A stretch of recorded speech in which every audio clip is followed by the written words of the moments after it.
কানাই আর বিদু। হ্যাঁ, কি কানাই আর বিদু আমরা। আর বোনের নাম হচ্ছে বেলি। হ্যাঁ, আমরা তখন শ্লোক দিতাম কি কি কানাই বাজায় ঢোল, এলি এলি বিদু কানাই বাজায় ঢোল, বেলি আসে কয় বলে গন্ডগোল। এটাতে হাসতে হাসতে করতে? আচ্ছা আচ্ছা, এটা কোথায় হতো? হলদিবাড়ি। তিন ভাই বোনের নাম ওটা এরকম, আমরা আবার মিলাইছি এরকম। ও, তুমি বিয়ে বাড়ি খেতে যাওয়া? হ্যাঁ, তুমি বিয়ে বাড়ি খেতে যাওয়া? এটা তো যাবোই না, এটা আমরা আগে থেকেই বলছি। না না, বিয়ে বাড়ি কবে যাবা বলো? কালকে। তোমার বিয়ে তো হয়ে গেছে, মানে তোমার ভাস্তার কার? ভাস্তার বিয়ে হয়ে গেছে, কালকে বিয়ে হয়েছে। আজকে বাসি বিয়ে। আজকে বাসি বিয়ে, আজকে সন্ধ্যার সময় বউ যাবে, কালকে বউ ভাত হবে। মিনামাসি কালকে শুক্রবার এসে একটু রান্না বান্না করে দিয়ে পরবার শনিবার দিন মিনামাসি বাপের বাড়ি। না, তোমার হলদিবাড়িতে বাপের বাড়ি? হলদিবাড়ি নাই মিয়া, আবার বাস ধরবো, বাস ধরে আবার দেওয়ানগঞ্জ নামবো, দেওয়ানগঞ্জ থেকে আবার কত দূর হাঁটবো। ও, অনেক দূর।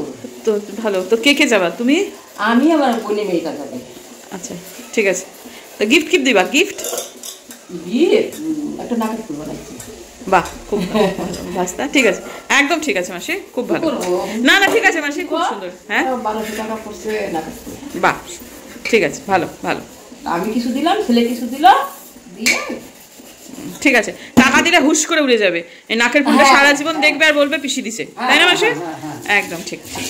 নমস্কার বন্ধুরা, আমার নতুন ব্লগে আপনাদের সবাই স্বাগত জানাই। আশা করছি সবাই ভালো আছেন যে যেখানে আছেন। কালকে এসেছি পর থেকে আর এখনো পাপাদের বাড়ি যাইনি। আমি যাব স্নান করে। ধরাচুরো খোলার পর চুলে আমার একটা কেমন একটা মড়মড়ে ব্যাপার রয়ে গেছে। কি মাসি, দাঁড়াতে বারণ করেছি, তুমি যাবে? তা একটা কিরকম একটা মড়মড়ে ব্যাপার রয়ে গেছে, সেটা শ্যাম্পু না করলে যাবে না। সকালবেলা জল খাবারটা কোনো ক্রমে মিটলো, মেটার পরে যদিও আজকেও আমাদের সবারই ও বাড়িতে খাওয়া, কিন্তু এই বাড়ির লোকেরা নিজেদের বাড়ি ছেড়ে অন্য কোথাও খেতে পছন্দ করে না। দেখি আমি যাব কালকের মতো। কালকে যদিও লাঞ্চটা আমি ও বাড়িতে করিনি, আমি এখানে চলে এসেছিলাম, কারণ আর নাহলে হচ্ছিল না সত্যি কথা। বাড়ি 3টের মধ্যে চলে আসবে, পাপা চানে ঢুকে গেল, পাপা বেরিয়ে যাবে, আর আমি এসে এদের সবাইকে খেতে টেতে দেবো, এইসবগুলো ব্যাপার ছিল। যাও, চলেই যখন এসেছি খেয়েও নি, এরকম একটা ব্যাপার। আর খাইও নি বেশি কিছু, শুধু একটু ভাত আর যেন কি ডাল নিয়েছিলাম, ব্যাস। আর কিছু খেতেও ইচ্ছে করছিল না। কালকে লুচি খেয়েছি তো, মানে খুব গ্রুপ হয়েছিল। যাই হোক, তারপরে ওই বাড়িতে গিয়ে রাত্রেবেলা দাবিয়ে খেয়েছে। আর কি ভালো রান্না বান্না হয়েছিল বাবা। তো দেখি একটু বাদে স্নান টান করে আমি আবার একটু যাবো। প্রথমত খোঁজ নিতে যাবো ওদের তন্ময়দের নিয়ম অনুযায়ী। ওদের সূর্য ডুবলে তারপরে ওরা মানে বউ ঘরে তোলে। আর আমাদের শ্বশুরবাড়ির নিয়ম অনুযায়ী সেটা হচ্ছে দিনের আলো থাকতে থাকতেই শ্বশুরবাড়িতে ঢুকবে এবং দেখে বউ ভরা ঘর দেখবে, ভরা ভরা ভরা ঘর।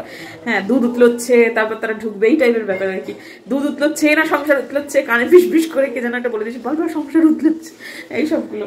তো এক এক বাড়ির এক এক নিয়ম। তো যাই হোক, তো সুতরাং ওদের যখন কোণে বিদায় হবে, আর কালকেই যেহেতু বাসি বিয়েটা হয়ে গেছে, সুতরাং মানে রিচুয়ালের চাপ সে অর্থে খুব একটা নেই, যার ফলে ও বাড়িতে যাওয়ার ইয়েটাও একটু মানে ঢিলাই চলছে আজকে। কিন্তু তবু তো যেতে হবে, তো চান টান করে একবারে যাবো। তার আগে একটু চা খেয়ে নিই, জল খাবার খাওয়ার পর, তারপর দেখা যাবে। যাই হোক, আজকে বিশেষ একটি দিনে একটি দেবতার দর্শন পাওয়া গেল। আজকের দিনে এনাকে পাওয়াই যায় না। আজকে বাজেট, এখন সেজেগুজে সে যাবে উত্তরবঙ্গ সংবাদ অফিসে বাজেট নিয়ে পর্যালোচনা করতে। আর আমার বেরোতে বেরোতে হয়ে গেল দেরি। হ্যাঁ, ইচ্ছা করেই দেরি হয়েছে, বেরোতে বেরোতে দেরি হয়নি, ইচ্ছা করেই দেরি হয়েছে। কারণ আবার বিদায়ী হচ্ছে, আর মাঝখানে সময়টাতে নেই, কোনো রিচুয়াল নেই, যার ফলে শ্বশুরমশাই বললেন যে একবার একটু বেলা করেই বেরিও। তো এখনও যথেষ্ট দিন আছে, একটু আলো পড়তে শুরু করলে এইসব লাইটগুলো চলে যায়। সেগুলো এখনও জ্বলেনি, বুঝতে পারছেন যে এখনও সময় আছে। যাই হোক, আর কথা না বাড়িয়ে বেরোই। আবার কালকে তো ভীষণ ভালো খাওয়া দাওয়া হয়েছে, কিন্তু ইনি এত বেশি খেয়েছেন যে পেটটা একটু ছেড়ে ছেড়ে দিয়েছে, ঘুমাতাম। তারপরে তো আজকের দিনে ফোনের পর ফোন। যাই হোক, বাড়িতে লোকজনও প্রচুর এসেছিলো একটু আগে পর্যন্ত। তো আসলে আজকে বাজেট, ওই জন্যই আর কি। তো ঠিক আছে, এখন আর অপেক্ষা করার দরকার নেই। সে আর বাচ্চা ছেলে না যে সে বেরোলে তবে আমি বেরোতে হবে। আমি এলাম গো। আবার দাঁড়াবো কেন? এইটাও তো বাড়ি, এটা কি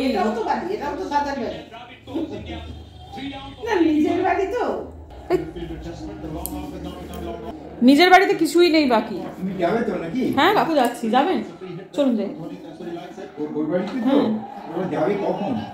ওদের তো সাজ নামলে তবে কোনে বিদায় হয়, তো প্রায় সাজ নেমে যাবে একটু বাদে, এখনো তো হয়নি। তো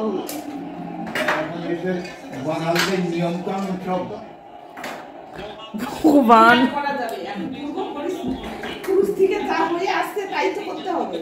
বাঙালদের নিয়ম কানুন, বাঙাল ঘাটিতে বসে আপনি বাঙালদের নিয়ম কানুন বলছেন। না, বাঙালিরাও বলতে পারে ঘটিদের নিয়ম কানুন। দিনের মধ্যে আমি কোন সকালবেলাতে মা বাবাকে ছেড়ে দিয়ে চলে আসতে হয়েছিল, 2 ঘন্টা বেশি থাকলেও তো ভালো লাগতো। তো নিয়ম যে তাই করেছি, বরং ঘটিদের নিয়মের থেকে বাঙালদের নিয়মই ভালো। বাঙালদের নিয়ম জন্যই তো ঘটি বাবা তার মেয়েটাকে এতক্ষণ ধরে পাচ্ছে, নাহলে কখন বিদায় দিয়ে দিত। তো চলুন বাবু, যাবে না? যাবো দাদা, আমি দাদা একসাথে যাবো। নিচে বসে বেশ অনেকক্ষণ গল্প করলাম। ততক্ষণে মোটামুটি আমাদের সূর্য একেবারেই অস্তাচলে চলে যাওয়ার জোগাড়, যার ফলে বাইরের আলোগুলো জ্বলে গেছে। এবং দেখলাম বাবা তন্ময় যে গাড়িতে যাবে সে গাড়ি সেজেগুজে আমাদের বাড়ির সামনে দাঁড়িয়ে রয়েছে। আর ওপর থেকে আলপনাদি আমাকে বলছে, বৌদি টাটা। আলপনাদিও আসবে, কিন্তু ওর একটু সাংসারিক টুকিটাকি বাকি আছে, সে সবগুলো সেরে তবে আসবে। জানো না? হ্যাঁ, তো তোমাকে ব্লগ করবো না কেন? 2 যমজ ভাই কে যে কার সেটা বলা মুশকিল। তোমাকে চিনতে পারবো এবার থেকে। হ্যাঁ, দুল আছে, মাথায় ফুটো আছে। ও, মাথায় ফুটো আছে, এসব কিছু নেই। সুতরাং তুমি নতুন জামাই, তাই তো তন্ময়? মুখটা না ধুয়ে একটু দেখি সিঁদুর টিঁদুর পরে কেমন লাগছে। বেশি কানাকাটি করিস না বাবা, সিরিয়াসলি না। সত্যি আমাকে ব্লগে মোটা লাগে বলো? ব্লগে মোটা লাগে, ক্যামেরার জন্য লাগে বল।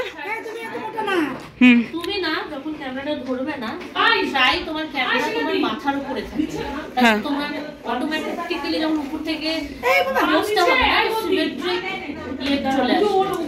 তুমি যখন স্ট্রেট ধরো না, তোমাকে আরো খোলা খোলা লাগে। যে কোনো ক্যামেরা নিয়মই থাকে, দেখবে তোমার ডাবল চিন সব ঢেকে যাবে। ঠিক ঠিক, একদম। তোর বরের সঙ্গে বাইরে আলাপ হলো, 2 ভাইকে পাশাপাশি রাখলে অবশ্য তুই চিনতে পারবি। হ্যাঁ, সেটাই। বলো বলো, কি বললে বলো? বললাম কি দিদি একটা ভালো শাড়ি দিয়েছে তো, পাতে দিছে তুই পেলি। না না, কেন পেটকে দিও না গো, ডাইরেক্ট ও লপেটকে বলতেছে, দেখছো তো? তাই এই কালকে সানগ্লাস পরেছিল রাত্রে বেলা দেখি। তারপর পেলি না কেন? তো পেন্টি চশমাটা নিয়ে গেছিলাম তোর জন্য। না না, পেনবো তো, ওটা তো রাতে তোমার পিছন দিকে আমার। তাই বলে রাত্রেবেলাতে সানগ্লাস পরে শখে চুর। দারুন দারুন। তারপর আচার খাওনি? আচার খাওনি? আচার মত আচার ধারাম না, ধারাম খাই না। খাও নাই? বলি সেটা চাল দেয়া। আর ধারাম খাওয়া যায় না, সবার সঙ্গে গল্প করে ধারাম খাওয়া যায়। যখন চুপচাপ বসে পাপা আমাকে বলছে বউ এতদিন থাকতেই হবে, বউটি আমার সঙ্গে থাকতেই হবে। আমি বলছি ঠিক আছে, আমি অনেক কষ্ট করে। তুমি রেডি? ওদের মাঝখানে না? হ্যাঁ। ও আচ্ছা। এই সমস্তগুলো কথা এই জন্যই বলা, যাতে করে পাপা একটু কম কান্নাকাটি করে, পরিবেশটা একটুখানি লঘু হয় সেই জন্য। কিন্তু কাজের কাজ কিছুই হয়নি, পাপা প্রচণ্ড কান্নাকাটি করেছে। আর এই যে বোধিসত্ত্ব খান এখন উত্তরবঙ্গ সংবাদের ফেসবুক লাইভ চলছে, একদিকে সে তার কাজে গেছে, আর আমি এসেছি এইখানটাতে আমার ননদিনীকে বিদায় দিতে।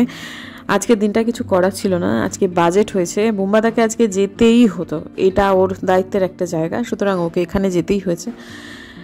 তো এরপরে কি বলি বন্ধুরা বলুন তো?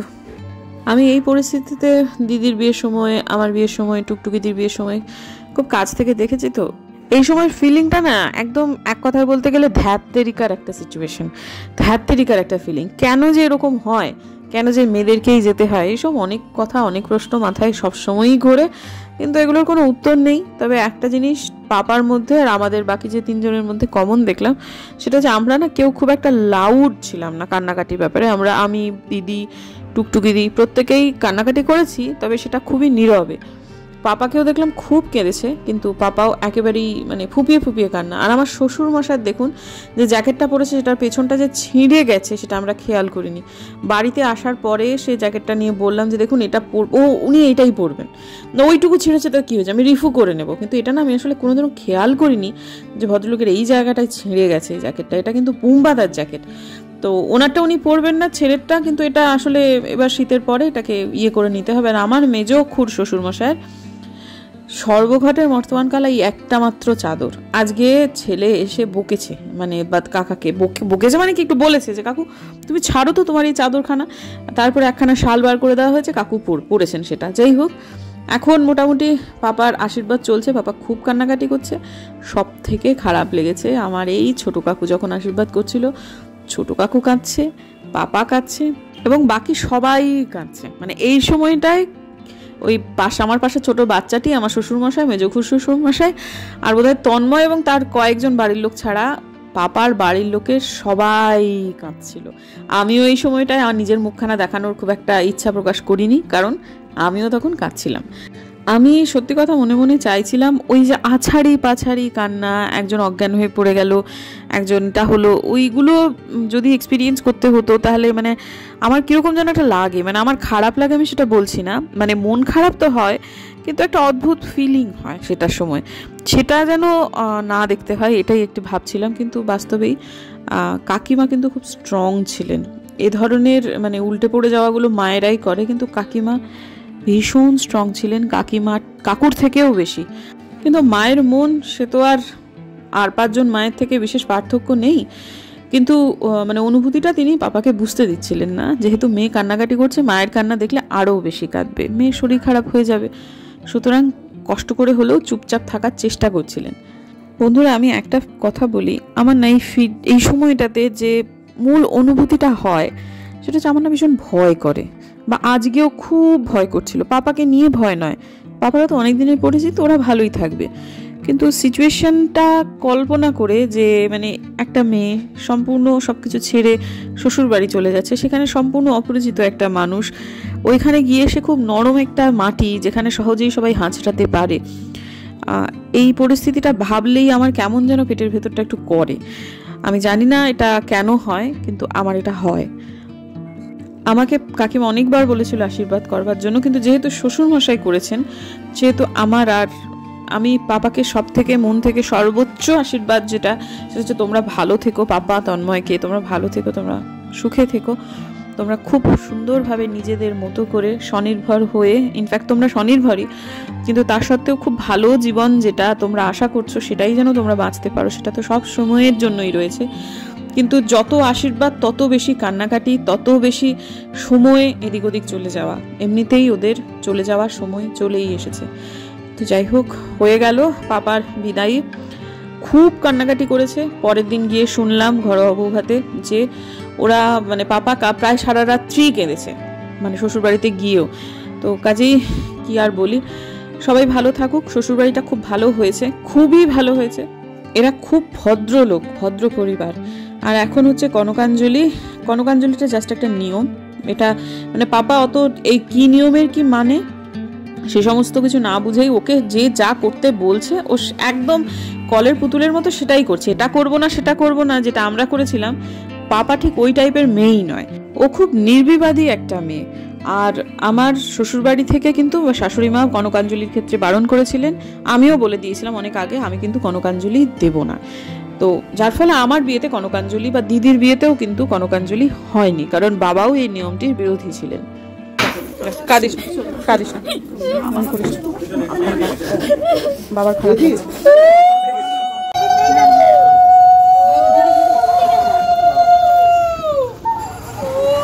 তুইও পেছন পেছন উঠে যাবি। আমি মাঝখানে বসবো না, মাঝখানে না বাবা, সাইডে বস।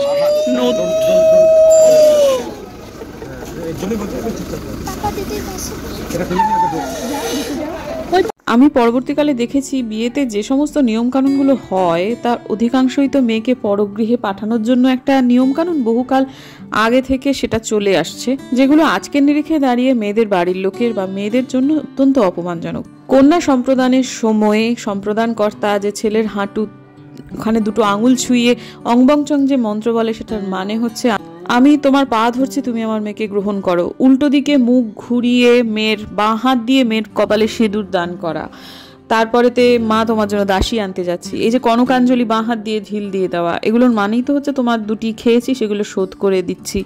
কিন্তু বিষয়টা আজকের নিরিখে দাঁড়িয়ে এটা মানতে গেলেই অনেক কিছু, কিন্তু না মানতে গেলে যে ব্যাপারটা জাস্ট একটা রিচুয়াল, সেটা হচ্ছে যে মেয়ে পর হতে চাইবে সেসব না করেও পর হবে, আর যে পর হতে চাইবে না সে সমস্ত কিছু করেও একটুও পর হবে না। সত্যি কথা, সবটুকু নির্ভর করছে মেয়ে তথা মেয়ের বাড়ির লোকেদের ওপরে। ছোট কাকাকে যতদূর আমি চিনি, ছোট কাকা মেয়েকে খুব একটা পর করার মানুষ কিন্তু কখনোই নন। কিন্তু রিচুয়াল হচ্ছে, খারাপ লাগছে। এখন যেমন খুব কান্নাকাটি করছেন ছোট কাকু, কিন্তু এগুলো ওই রিচুয়ালি, মানে বাস্তব জীবনে এগুলো মানে খুব একটা প্রয়োগ হবে না যে মেয়ে পর হয়ে গেল। মেয়ে কখনোই পর হয় না, মেয়েরা কখনো পর হয় না। মেয়েরা ঠিক ততটাই আপন হয়ে থাকে বাবা মায়ের যতটা পুত্র সন্তান। ক্ষেত্র বিশেষে পুত্র সন্তানের থেকে বেশি মেয়েরাই আপন হয়। মেয়েদের অনেক বেশি মায়া দয়া বাবা মায়ের প্রতি। আমি যদি আজকে জানতে পারি আমার মায়ের কাজের লোক আসেনি, আমার গলা দিয়ে ভাত নামে না, দিল্লিতেও দিদির একই অবস্থা হয়, এটা আমি আলাদা কিছুই নই। মেয়েরা সাধারণত এইরকমই হয়ে থাকে। একজন বাড়ির মেম্বারের সাথে পাপার বিদায়ের সময় খুব একটা দেখা সাক্ষাৎ হয়নি, তিনি হচ্ছেন এই ননি। এই সময়টায় আমার বুক ফেটে যাচ্ছিল সত্যি এই অবলা জীবটাকে দেখে। কাকু বললেন একটু দাঁড়া, ননির সঙ্গে দেখা করে যা। কি যে বলি, পাপার খুবই প্রিয় মানে ছোট কাকুর ছোট কন্যা সন্তান হচ্ছে এই ননি। যাই হোক, বাড়ি চলে এলাম।